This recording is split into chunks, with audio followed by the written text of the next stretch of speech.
Hey, everybody, and welcome to another episode of God is Not a Theory with Ken Fish. I'm your host, Grant Pemberton, and on today's episode, it's just us. It's Ken and I, and we are talking about the Fusion Conference. We're a couple of weeks out from it. After the fact, we've tried to recover, and we're going to sort of dissect it, talk about what happened, talk about some stories, and maybe what's the plans for next year. So. Ken, you're joining us from Dallas, is that right? Today it's Dallas. Yeah. Today it's Dallas. Yesterday it was Houston. The day before that it was Bangkok. You just never know with Ken. Oh man. Well, what are you feeling? I mean, that was a pretty intensive feat to pull off for you, for the team, and how are you feeling after this? I think it was one of the larger things that you've put on. I know that you do the conference um, with the students and all of that sort of thing, but I think this is one of the largest things that you've put on, at least in recent years. How are you feeling? Yeah, I think we're all feeling pretty good about it. It was a big effort, of course. And anyone who organizes events like this knows that they take a lot of work. It's funny when you think about the gifts of the Spirit, most of us think immediately of things like healing or deliverance or prophecy or, whatever. Depends on which way you are shaped. Maybe you think of prophecy first ahead of healing, whatever. But we tend to think of gifts like that. But, Paul says in 1 Corinthians 12 that administration is right behind apostles, prophets, Yeah. and teachers. And so it's an interesting thing, administration and similar type gifts. I want to say maybe gifts like helps. These are often, I don't know, they're just overlooked. I just don't think people think about them. It's not even that they're consciously trying to suppress them. They just don't really give them a lot of thought. But seriously, you can't carry off an event like this without people who have good administrative skills. We had 70 volunteers who were working everything from parking to prayer team to hospitality. And if you don't have people with those kinds of gifts, it's not going to work. And then, of course, you need these more, charismatic, visible, supernatural type gifts to have a conference on prophecy and miracles. So obviously that's necessary. But I think what this really showed was a spectrum of the gifts of the Spirit on display. And one of the things that really struck me about this event on the plus side was after the fact, quite a few people, I mean, a large number, I don't mean just two or three, a very large number of people have said to me or written to me saying, this was the best conference I ever attended, which to me was like, ever? Really? I'm gratified, but wow. And then the other thing that many more have said, maybe they didn't say it was the best they've ever attended, but they said it was the best they've attended in many, many years. And a lot of people seem to appreciate that this was not just the same old. And people appreciated the impartation times, and there was some public call out type prophetic ministry, and a few people that I know received healings that they've been after for a while. I think people appreciated seeing different ways of expressing the gifts. Mhm. All of us have our own natural style or shape. Mine tends to be more, I don't know, downplayed or down to earth, something like that. Some people are a little more, I don't even know what word to use. They're just more animated, I guess, in their presentation. Different people, I don't know, what they do when they're on stage, they may have different ways of doing this. So I think people appreciated seeing these different ways of expressing the gifts. The scripture even says there are varieties of gifts and there are varieties of operations, which literally means the way in which they operate. isn't necessarily the same from person to person. And even if we take something like prophecy, well, what kind of prophecy? Are we giving people their names and their street address? Are we giving people a sense of their calling and destiny, what God is speaking to them about and what they're going to be doing? Those aren't necessarily the same operation of the gift of prophecy. And so I think people appreciated that diversity. Another thing that people have said to me is, I mean, it was pretty intense, right? The days were long. There were not many breaks. We had them, but not many, and they weren't long. But I said up front that fusion occurs in a very heated and very pressurized environment. And I explained that briefly in my first talk. I didn't really dwell on it, and no one else did either. And then I mentioned it again at the end when I gave my last talk. I don't think people fully realize that this was meant to be an immersive type experience. And no, they're not going to be in the center of the sun or, at the ground zero of the detonation of a hydrogen bomb. But on some level, the pressurization of the experience was part of the overall fusion experience. It was intentional. I would adjust a bit for the next one if we did a next one, but on this one, I thought it was important for us to have that pressurization, and even the fact that we had speakers set up the way we did, because at least in fusion, there is a chain reaction effect that needs to happen. And so the speakers were consciously ordered together by topics, by personality style. And in fusion, one of the things that happens is you get the nuclei of hydrogen atoms, primarily hydrogen atoms. You can fuse other atoms, but it becomes more difficult the higher the atomic number of the elements being fused. So, for example, carbon has the atomic number 6 because it has 6 protons. Hydrogen has the atomic number 1. Helium has the atomic number of 2 because hydrogen and helium respectively have 1 and 2 protons. The more protons in the nucleus, the more difficult fusion becomes. And so most of the fusion that goes on anywhere in the universe is of hydrogen. And one of the things that physicists know is that one thing that makes fusion difficult is that the positive charges on those protons cause them to repel one another. They don't want to get near one another because the electrical charge forces them apart. It's like if you take a magnet. I used to play with magnets when I was a kid, although I don't even know if they even sell them in hardware stores anymore. But a magnet has a positive and a negative pole, or a north and a south pole. And if you put if you take two magnets and put them together, if the north and south poles are together, or the positive and negative poles are together, they attract and lock.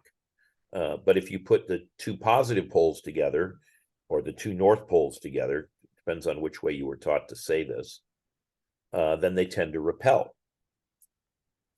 And so, one of the things that was going on in the conference as well, I wouldn't say everybody was a positive or everybody was a negative, and in any way in our minds, positive and negative have certain connotations I don't necessarily want to insert into my comments here. But bottom line, you have to take things that might not otherwise have come together, or we're trying to take things that there are natural barriers to their mingling. And that's not to say these speakers didn't like each other or know each other. I'm not at all implying that. So please don't go where I'm not going. I'm just saying you have to take things that might not naturally have happened in order to get a certain outcome. And all of that was conscious and intentional. There was nothing that happened in that speaker lineup, or even in the subject matter that we asked them to present, that was accidental. And I think we achieved our result. I think we achieved fusion. And the fruit of that, or the proof of it, is I'm getting tons of reports from people who are telling me I'm operating at a higher level. I'll just say that. Now, which area of gifting, it depends on them and what they do and all of that. but they're operating at a higher level. And so we achieved something that released a tremendous amount of energy, as we said, happens in fusion.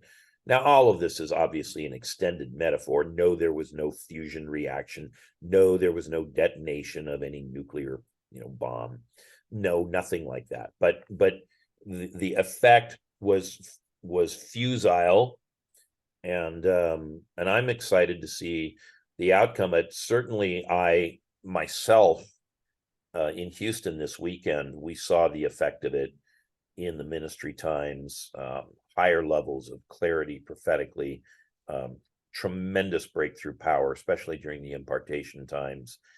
And others are reporting this too. This isn't just my own experience. I can speak of my own more fully. And so, yeah, I'm overall very happy with what happened with this event. Yeah, yeah. I was thinking as you were talking, really what in my mind, what came together so well, and you think about even how the speakers were lined up, was the Word and the Spirit. And there's been a lot of talks that I've heard recently about how we need to have both of those things back and present, and it's almost like a reclaiming or rediscovery. Um, and I think that's when I talk to people and people talk to me about it. I believe that was the thing that they're so refreshed about, so excited about, was you had these, Bible scholars in the midst of these, you know, prophets and healers, and it was like you said, it was a charged reaction that honestly I didn't anticipate, even in the way that it continued to increase over the conference. From night one and all the way through to Saturday night, it seemed like the power level, so to speak, was getting higher and higher and higher and higher. Yeah. And to where it was almost disruptive. Even in some, you couldn't even get in some of the breakout panel discussions. The power would break out, and things would just sort of shift. It was quite phenomenal. And it felt like, even though it was very intensive, it felt like people could have stayed there for weeks. Like nobody was just itching to get out, because just saw so much of the Holy Spirit just breaking out all over the place. It was just phenomenal. So yeah, I agree. On that theme, one of the things I noticed was, if you go to many conferences, there's kind of a midday lull. People take naps, they take a long lunch to meet with their friends, whatever it is, but there's a midday lull that commonly happens. And to be clear, just to define our terms, I'm not saying that the place empties out completely, but it's enough that you notice it. It might be a dip of 20% or maybe 30, while people go do those other things. And then, what they tend to focus on is the morning and evening sessions. We didn't really have a midday lull. Mm. There might have been a few people who nicked off to go do something, but the vast majority of people were there for the whole time. And I think the workshops were as good as the main sessions. That's the other thing. A lot of times people think, well, a workshop, I can take it or leave it. It's the main session where it really happens. And stuff went on in the main sessions, but I myself went and visited the workshops, and again, I thought they were as good and as strong as the main sessions.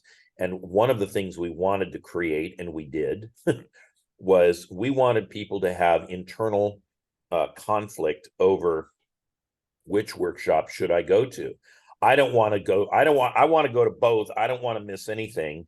Yeah. And so a lot of people are coming saying, well, is there any way? Well, no, you got to pick one. I mean, it's just, and we wanted that effect because, basically people are forced to select, where do I want to emphasize or specialize or grow the most?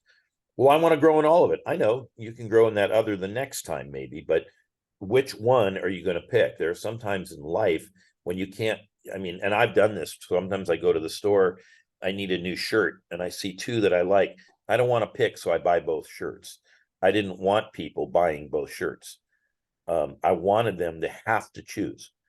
And part of it is because I think if we have a singular focus on something, we tend to get it. And therefore, while we can't maybe advance equally in every area the same, at least not at the same time,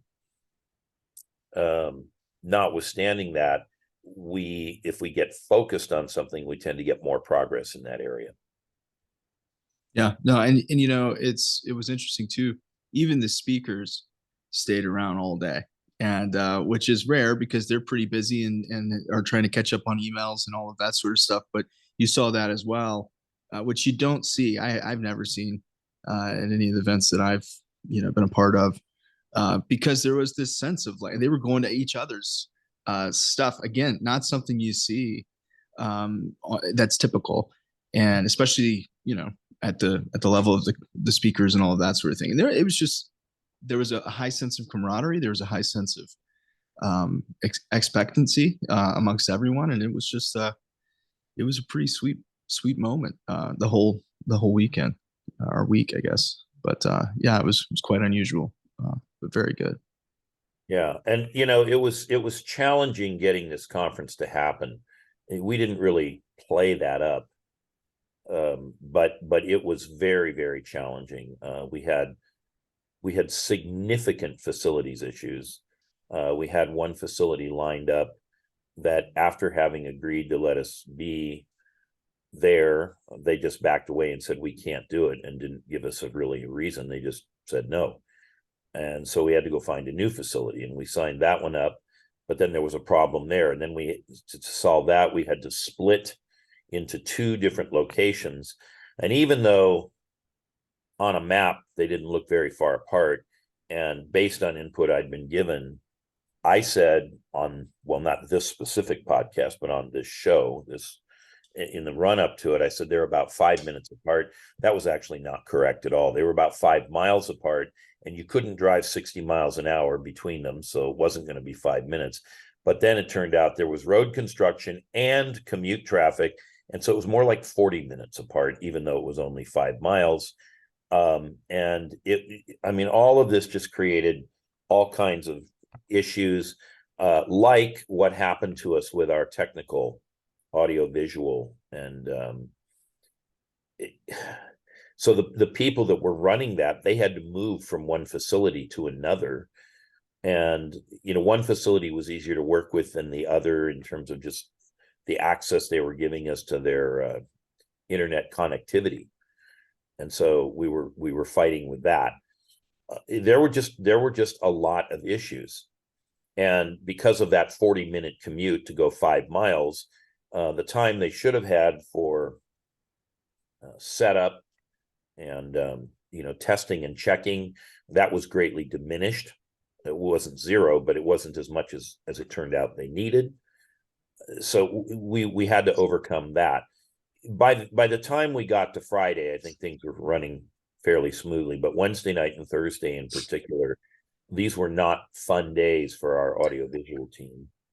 And anyone who was watching the live stream certainly noticed that at times the signal dropped out, or the sound quality degraded, or the picture was not as clear as it should have been. Again, we got it fixed. We got there, but I don't know. People can call it spiritual warfare, and I guess in a way it was.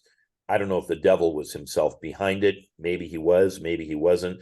All I know is there was a lot of stress around those kinds of issues as we were trying to pull this off. Yeah, yeah, and and it was a great crew. I mean, they did the best they could, and and all of that. But it was quite a feat. I think we learned a lot. That's for sure. That's for sure. Which is why I think this is a good time to talk about what you and I were talking about before.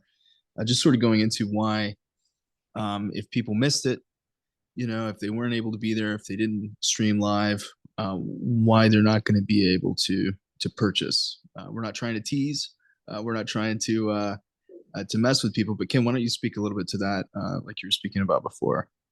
Well, yeah, we've had a few inquiries, not too many, but a few, from people wanting to buy the conference after the fact. We're not going to be offering the conference for sale. And there are a few reasons for this. One of them is, I said in advance, I don't think we're going to offer it for sale. And there is this principle that I don't think Christians pay close enough attention to. it's a matter of integrity at its core. And that principle is what Jesus taught in the Sermon on the Mount. Let your yes be yes, let your no be no. Anything other than this comes from the evil one. Now, I don't think we want to become too rigid about that, for the simple reason that there are times conditions change, circumstances change, and we realize that what we initially said isn't actually the right thing to do. But in this case, we really wanted people, if they could, to attend in person or secondarily to stream in, because we knew that the nature of the event was going to be, well, you'd get the highest and best usage from it. You'd get the most benefit from it by being in the room. Now, having said that, I'm aware that sometimes people either can't afford to travel to the event, or maybe they don't have the time to come because of other commitments in their lives. And so even if they had a great desire to be there, they just couldn't be there. And, there's no condemnation in this. There's no shaming going on. But notwithstanding that, the best experience was going to be present. And I think in the aftermath of COVID, a lot of people have fallen into this mentality of, well, if I can't go, I'll just buy the videos.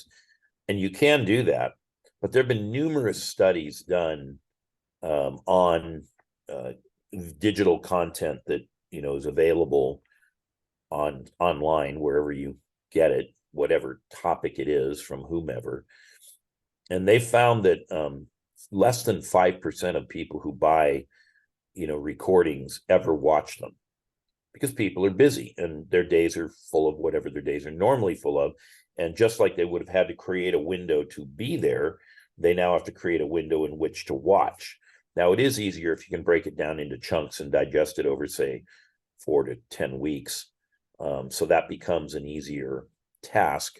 Do a little bit every day or something, or watch an hour of it once a week, something like that. But I'm aware that there remains a high probability that people would never actually get around to it. And that actually leads me to my second reason why we don't want to offer this for sale. And that is, aside from the matter of what we said in advance, we did have these significant technical problems with our audio and visual. And part of the result of that is that, like James Gall's session on the first night, we only captured half of the session, and the rest was lost because of the dropout. Yours truly. Now, I had a shorter session on night one, and it was intended to be shorter. I only spoke 15 minutes, and that was what I'd allotted. But my session wasn't captured, and I organized the conference. So I'm not saying that because I'm bitter or I'm sucking my thumb. I'm just saying it because, if we can't even capture the organizer, my goodness, something was really going wrong. And as a result, the videos and the audio, one or the other or both, on Wednesday night and parts of Thursday, were significantly compromised. And I don't want to sell substandard material. One of my other high values is whatever you do as unto the Lord. And if you're doing what you do as unto the Lord, then we're looking for excellency in all that we do. Yes, sometimes there are environmental factors or things beyond our control which cause us not to do as excellently as we might want to do. I think that was the case here. I don't think anybody was looking to do shoddy work or to broadcast in a poor manner. But nevertheless, that's one of my principles and one of my values. And so I don't want to sell people, a portion of a session with James Gall, or have them, be missing a whole speaker or two, because there were some others that we didn't capture fully. And then one of the other things that we, that we knew going in, because of the configuration of our facilities, we knew we would not be able to video record all of the workshops. In fact, we weren't really seeking to record the workshops. In all cases, on each day, one of the workshops was held in our main auditorium area, That one got recorded, but again, maybe not at the highest quality, particularly on Thursday. I think by Friday, Saturday, we had things pretty well worked out, but the Thursday one was not so great. And so if people were to buy thinking, oh, I'm getting the conference, no, you're only getting part of the conference, because we didn't record those other workshops. They were literally lost to us. And one of the things we took away from that is, man, we should have just left an iPad, on the speaker's podium in each of the workshops, if for no other reason than just to capture the audio recording, even without the video, so that we would have it. But we didn't do that. Should we have? Yeah, we should have. Did we think of it in advance? Yeah, but probably not fully enough. And I don't know if we had that many iPads floating around loose to do the recordings with. But the bottom line is, we can't provide people with a full experience because of either missing recordings or this workshop issue that I'm just describing. And so we don't want to give people a less than experience. If we were to do conferences of this nature in the future, would we pay more attention to that? Yeah, we probably would. But this one we didn't. And so unfortunately for those who didn't buy it in advance to watch the stream, now those people who did that, they are getting to watch what was on the stream for a month, and then it's all taken down. But we won't be offering anything for sale. There's also some logistical and remuneration issues that go with a conference like this if we're going to start selling after the fact, because our speakers deserve to be compensated. That creates additional work for our organization, and I think we have enough going on. We didn't want to add more to our plate. So that'd be our third reason why we're not doing it. So unfortunately for those who weren't able to attend, you missed it. I mean, it's not like you missed the one true end time arch apostolic prophetic miraculous outpouring, and you will never ever be able to get this again. A lot of people walk around these days with FOMO, fear of missing out. I don't want to foster FOMO in our listeners, but I also don't want to mislead them. So yeah, that's it. It came, it went, it was fantastic. And if we should do another event in the future, then hopefully you'll be able to join us there. Yeah. Well, let's talk a little bit about reports that are coming in, and how people can continue to send reports. So I know that each of us have heard, I heard 2 yesterday, of healings that occurred in the sessions. And I know that you're hearing a lot, your team is hearing a lot. If people are listening to this and they want to send reports, now I know there's a couple of things that they can do. I know there's a survey out there that if folks listening to this, if they attended, they should fill it out, because it helps us do a better job next time, if there is a next time, and learn from this. How can they access that survey? Do you know? I actually don't know how that has been distributed. Julia's in charge of that. She does a lot of that kind of work for us. Probably if they want a copy of the survey, their easiest way to get a hold of it, I'm sure it's posted somewhere, but I just I don't know what it is they can I know it's in the God is Not a Theory Facebook group, the Orbis. That's true. It is there. So if you are part of our God is Not a Theory Facebook group, it's a private group. You can't search it. You've got to be added to it.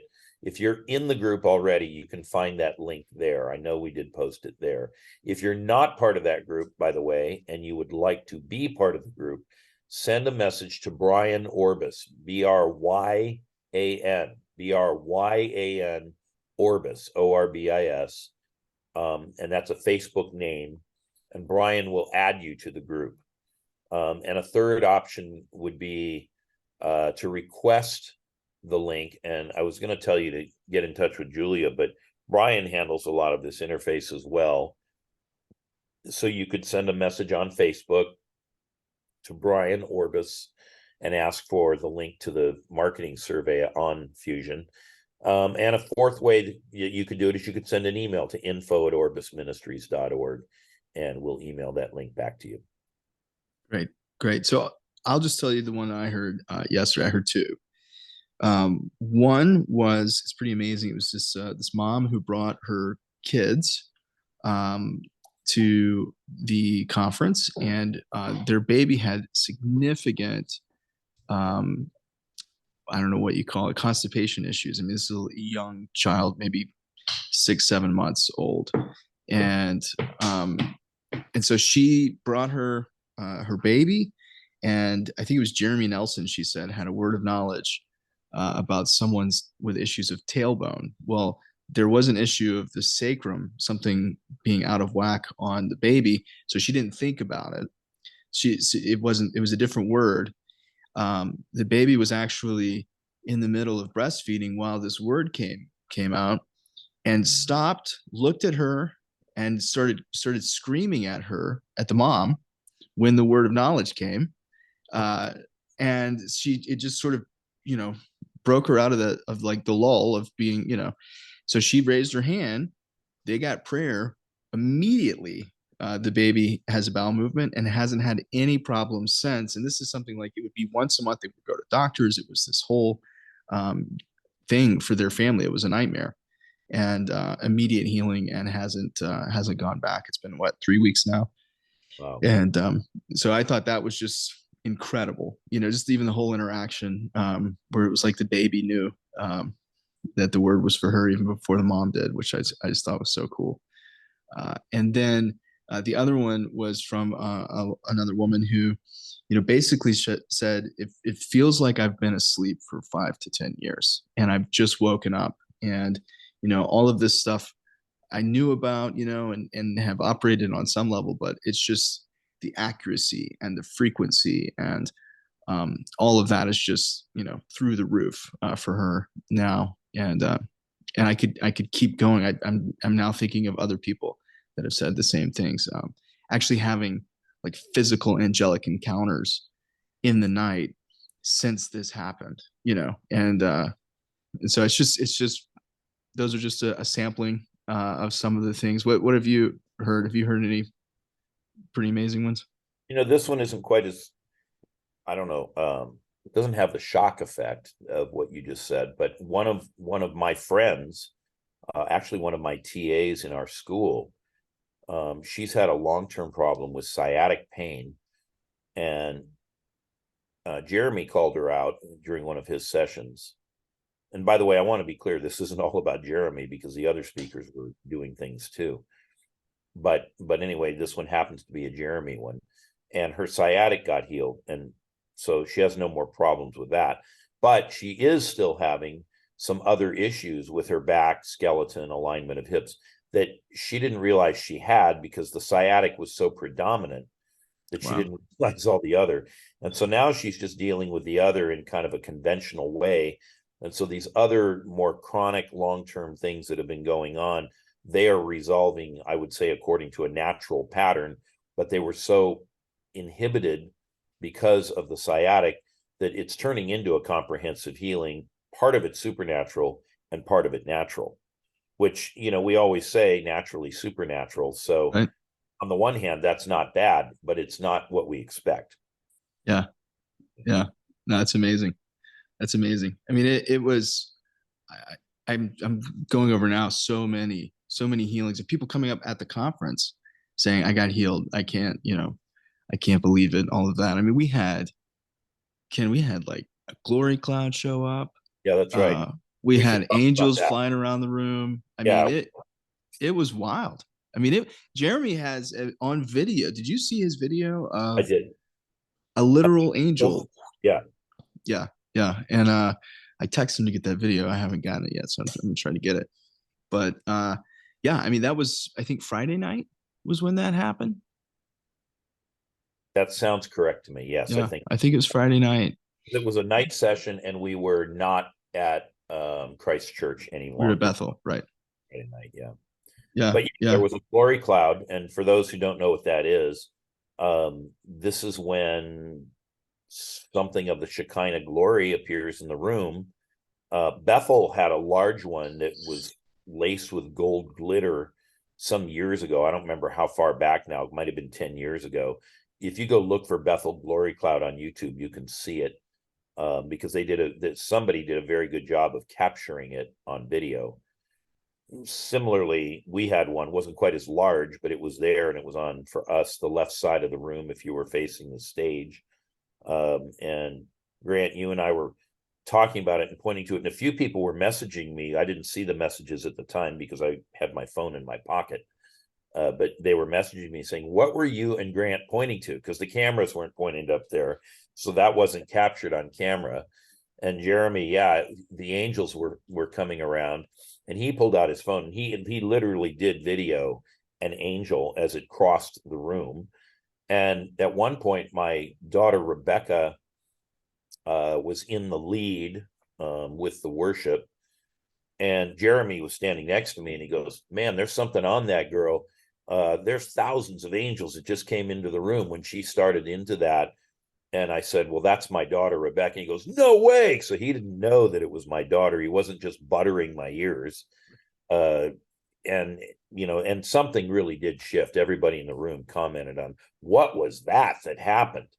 And so whether or not they were aware by either seeing or, you know, hearing or whatever, that there was angelic presence in the room, this was going on. So we had a lot of pretty amazing stuff like that was popping up kind of throughout the event. Yeah, and both you and I mean, we're not really sensationalists, so we're not going to just say things and hope that that's true.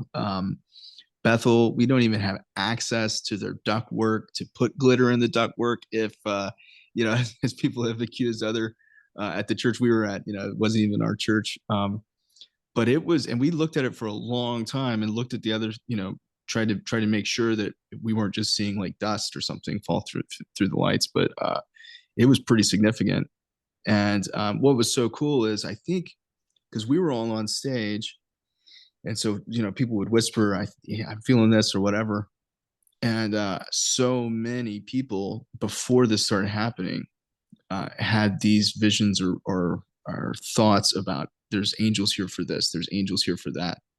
And then boom, you know, it just started taking off, which was just amazing. So that was Friday night, and then it just continued to increase Saturday during the day, and then Saturday night was sort of the crescendo where I'm not even sure, I don't even remember how it ended, because I was praying for someone and they were having some pretty significant reactions, and so I'm not even sure what happened Saturday night, to be honest with you.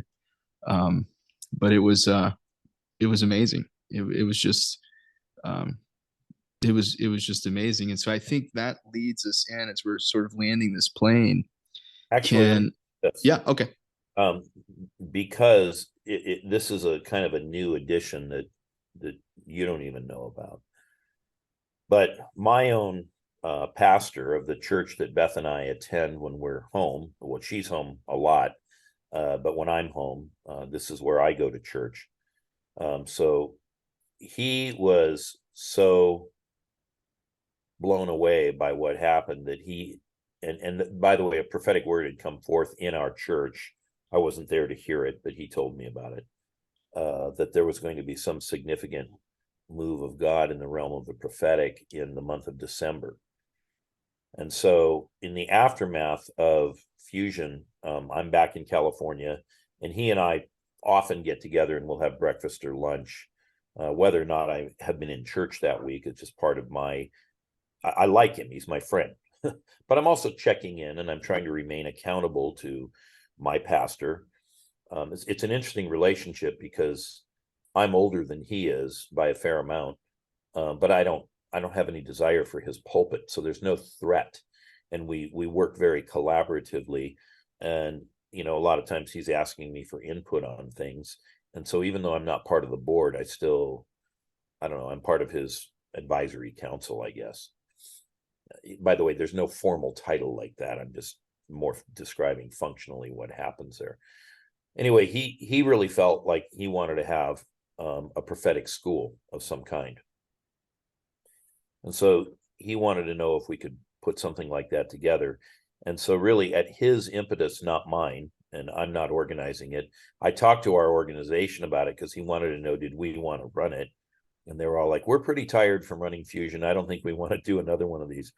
But for anyone who could be interested in this, we are going to have a school of prophecy at my home church. So this will be in the Los Angeles area. And that's going to be the first week of it trails into the first week of December. Emma Stark and I, but without the rest of them, will be doing training in this prophets school in Lomita, California. It's the Los Angeles area. Lomita is spelled Lomita, Lomita, California, Lomita. It's a much smaller facility than we had for Fusion, and I imagine it will sell out. So if you're interested, you should sign up immediately, lest you not get your ticket. This will obviously be most interesting to people who live in Southern California, but LA has good air connections to everywhere. LAX is about 8 miles away. So flying in and getting to the facility would not be a problem. There's plenty of hotels in the general area. So again, finding a place to stay wouldn't be a big problem. The best way to find this is go to the Facebook page of Jesus Center. That's the name of the church, Jesus Center. And I imagine there's probably a lot of Jesus centers in the world. So you want the one in Lomita, California. There'll be a link there, and you can sign up for the Prophets School in Lomita, California. All right, there we go. That's awesome. Yeah, that's great. That's great. So what do you think? How are you feeling? You think this is going to be the start of something beautiful? Do you think that that this is going to be something that people can expect? I know you and I have had a couple of conversations. It was not good timing because it was during the event, and so it was like we couldn't even imagine doing this again. But where are you at right now? I know you want to hear from the Lord. I know you don't want it to be just a good idea. You want it to be the Lord's idea. So where are you at in this? Well, we're thinking about it and praying about it. Lots of people have asked, when's the next one? In fact, they were asking about it at the conference. And of course, best practice with conferences is you announce at the conference when the next one is so people can block their dates. We would need to get a facility. We could end up, if we did it, back at Bethel World Outreach, but I don't know what their calendar supports. So we have to have a discussion with them. I will say this, if we were to do another one, we probably would not call it Fusion. Fusion was a specific topic, I guess.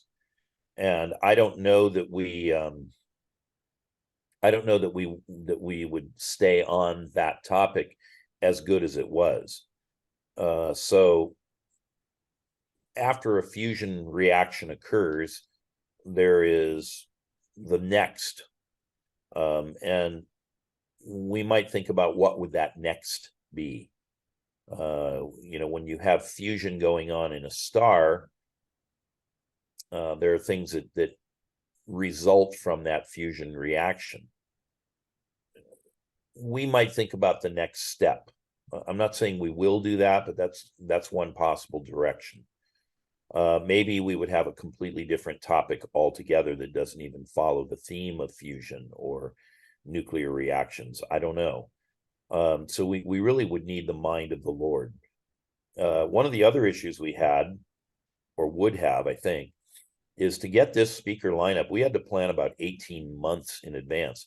Some of them are very, very busy speakers, and they are booked well into the future. And so to just pick up the phone or send an email or a text and say, hey, are you free, in 6 months to do that? No. Why are you even asking me this? Of course I'm not free. You could ask me a year from the date you just gave me, and maybe I could do it then. So I don't know who we could get again of this speaker lineup. Maybe some of them, but probably not all of them. I know, for example, I was chatting with Kim Moss. I had breakfast with her and her husband right after the conference because I was in their town.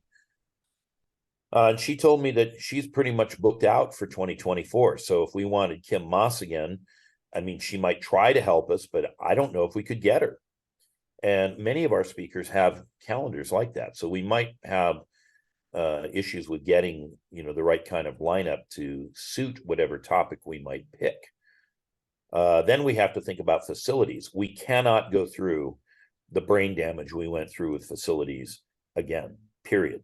And if it turned out we were going to run into such a problem, I would just cancel the event. I wouldn't do it. I'd refund everybody's money and say, we simply can't do the event. We're sorry. Maybe we'll see you in a year from now. But I would never, ever go through that kind of brain damage. All of the just headaches and the transferring back and forth between facilities. I mean, we made it work. Where there's a will, there's a way. I think the churches we were working with were, as kind and gracious as they could be, but they have their own sort of, what do you want to say, life to lead congregationally, and they can't just bend themselves into pretzels on our account. I don't want to go through that again. So there's a lot of reasons it might not happen. Yeah, I think even with that, I mean, we had everything locked up for a while, and then at last minute fell apart, and so we were scrambling. In the scramble, I found some really great ideas, and so that would be we couldn't get it because it was so short notice. But if we have notice, we start planning. I think I've got some great ideas of what to do the next time that would make it an even better experience. And so, I think it was a good location as far as the centrality of Nashville to everyone in the country. And I think we even had people flying in from all over the world. And I would just say, because so many of you have reached out and came, I think half our church was Aussie on Sunday morning. And because of so many folks from Australia, shout out to the land down under. But I would even say, and we haven't talked about this, but it might not be a bad idea to do a fusion down there sometime and allow. Yeah, somebody sent me a message asking about that, but again, let me just. We're just dreaming. Sometimes ideas are good and they're worth kicking around, and sometimes they're even born of the Spirit. But somebody has to be in charge of implementing this. So let me just say this: if we were going to do a fusion in Australia with even half the speaker lineup we had, tickets to Australia are not that cheap. Suddenly, we would have some very high airfare costs to get everyone there. We'd have to have them available to do it. We'd have to find a venue. And by the way, big venues in Australia are not that easy to find. There are not that many big churches like there are in the United States. And I don't know who all would come, but maybe we would gather people from all over the country. I have a lot of contacts. But the bottom line is there's a lot of kind of unique logistical issues that come up if we were to try to bring it there. And the thing I worry about too is we're trying to recreate the experience. I don't know if that's possible, because sometimes there's what we call a kairos moment. There's a moment in the spirit, a moment in time where everything kind of works just so. Could we get that to work in Australia? I mean, I don't think there's any reason it couldn't work in Australia. It just might not be that kairos moment. And I would hate to go down there and have all this expectation and hype, and then it kind of goes off half cocked, and people are like, well, what was all the whoopee do about anyway? So I think about all that stuff, partially because in business, I learned a long time ago, do not overpromise and underdeliver. Right. And I wouldn't want to have that happen in Australia. So maybe I wouldn't rule it out of hand, but I'd really want to think and pray it through. And I'd want to be sure that we had our facilities issues worked out. I'd want to be sure we had, speakers who could commit to it and do it well. We got all that to think about if we were going to take it to Australia. Well, I just think, if you're listening, and I know we have a significant, I know now even more audience in Australia, maybe you guys start praying about it. We'll see what happens, see what the Lord does, just keep that up. Well, Ken, I know you've got a busy day and lots to do. We're doing this pretty early in the morning, and I know you've got to get going. Why don't you tell us a little bit, where are you? I think people would be interested in that. Well, as we're making this recording, I'm in Dallas. Cindy Jacobs every year has a prophetic conference, and I'm here for that. She breaks it into two parts. It's a gathering of prophets from around the world with whom obviously she has relationship. The first part of it is an invitation type event. And I've seen it be smaller and bigger depending on if it was COVID or not COVID. But it's rarely larger than 100 people. And it's intended to be a summit type meeting where people are sharing the words God is giving them, the things he's showing them, and we vet those and try to figure out what's the Lord speaking to the prophets and what's going on. The second half of the week is an open meeting for anyone who chooses to come. It's always held at her home church, which is Trinity Church in Cedar Hill, Texas. And it's a large mega church. I don't know what the seating capacity is, but it's big. It might be 4,000 or 5,000 people. And it's generally filled. They do stream it, so I think you can buy a video ticket if you want to. And I'll be speaking at that larger event the second half of the week. So I'm here in Dallas for about a week, believe it or not. I always say I'm never in any city on earth more than 3 days at a time. It's not literally true, but it's often true. But here I'll actually be in the Dallas area for about a week. Nice. Well, and Cindy, I guess something messed up. I did not get the invitation in the mailbox. I'm assuming there was something wrong with the mail. So, I'll let it slide this year for this top level exclusive prophetic roundtable. But, next year I'll see you there. Thanks, Cindy, for that. And, and we'll do that. I'm sure actually our next little debrief, it would be really fun to debrief that for the folks listening. I'm sure several people would love to hear just a debrief of that. I feel like we could do a whole other podcast of just debriefing with Ken and from all of the things that you're doing and the places that you're going. I know people are hungry to hear about what's going on the earth these days as revival is spreading across the world. So maybe we can catch up in a couple of weeks and have a debrief of this conference. Yeah, I'd be happy to do that. Before we sign this one off, this is not exactly on topic with Fusion, but I really want to encourage our listeners, please keep praying about the situation in Israel. Obviously, many people are dying, and God loves Palestinians just like he loves Jews or other Gentiles. But the situation that Hamas has created, it's almost like they put Israel into checkmate. If they do nothing, then Hamas continues on with their perfidy.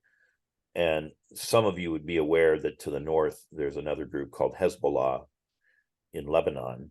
And the leader of Hezbollah gave a speech on Thursday in which he praised Hamas for what they had done and commended them for dealing as they have with the Jews, with the Jewish state.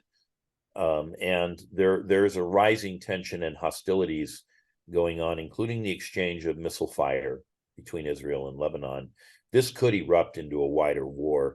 It was widely expected that Nasrallah was going to declare war on Israel on Thursday of last week. So this would have been, I can't even keep my date straight. Today is the 6th, 5/4/3/2, November the 2nd. It was widely expected he was going to do that. And there were a lot of us that are, intercessors, and, there are interconnected webs of intercessor groups. We were calling out to God. I was up well past 2 in the morning, well past. I went to bed at 2:07, so I didn't, call it and drop the flag at 2. But I was up past 2:00 in the morning on Friday, asking the Lord to have mercy on us, because I don't use this language lightly, and I am not exaggerating or kidding. We were on the brink of World War III on Thursday night, and I fully expected to wake up on Friday morning and for the world to be engulfed in World War III. Yeah. Thank the Lord that didn't happen, but it could happen. I wouldn't say that the danger has passed us.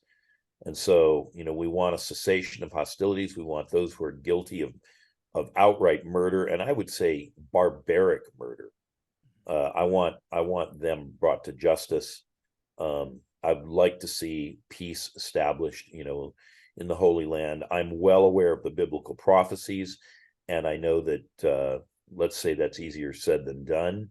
And many U.S. presidents have basically broken their foreign policy pick on attempting to bring peace to the Middle East, and nobody has succeeded at it yet. So this is a very difficult problem, and again, easier said than done.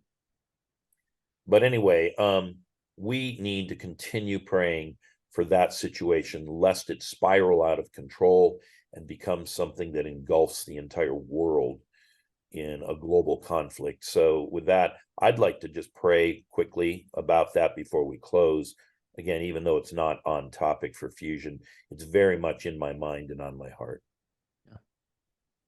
So Father, we just come to you as a community of listeners and believers, and we know that prayer is powerful. And we thank you that we stepped back from the brink of World War III overnight on Thursday last week, coming into Friday morning. And Lord, we just ask that you would restrain the hands of those who are bloodthirsty and who are seeking war and conflict.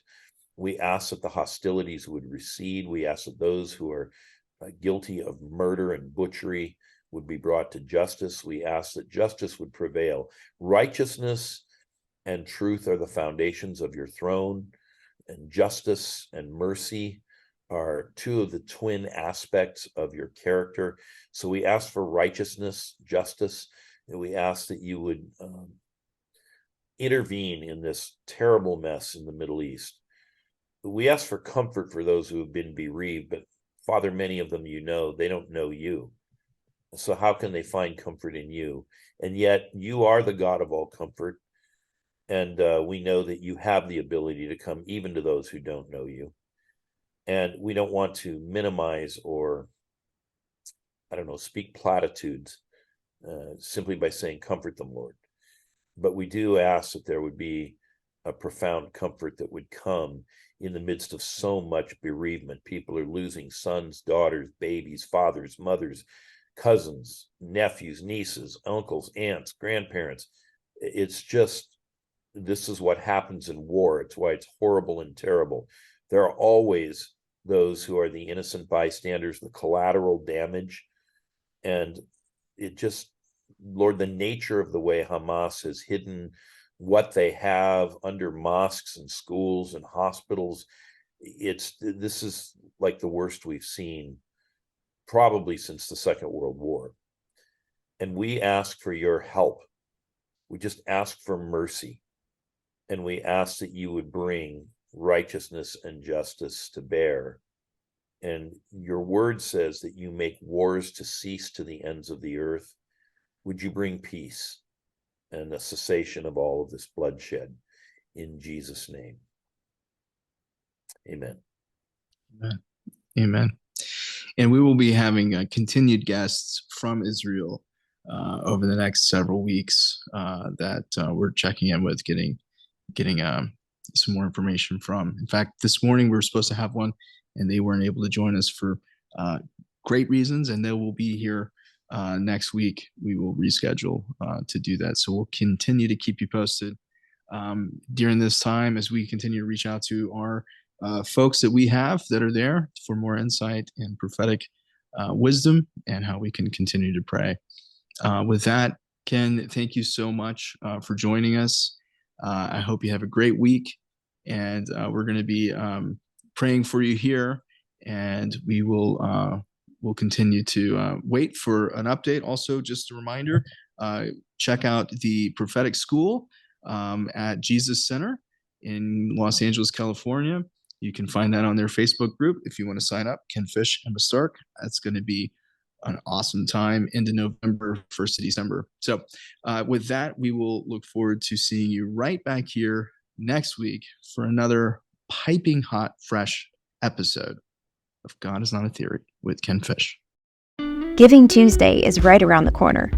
If you are blessed by the content on this podcast, please pay it forward and click on the donation link in the description of this episode. To support Ken directly, you can select the Ken Fish Support Fund in the dropdown. Or, if you would like to give to support the rest of the team, select the General Fund. Thank you so much for your consideration. We are deeply grateful to all of our financial partners.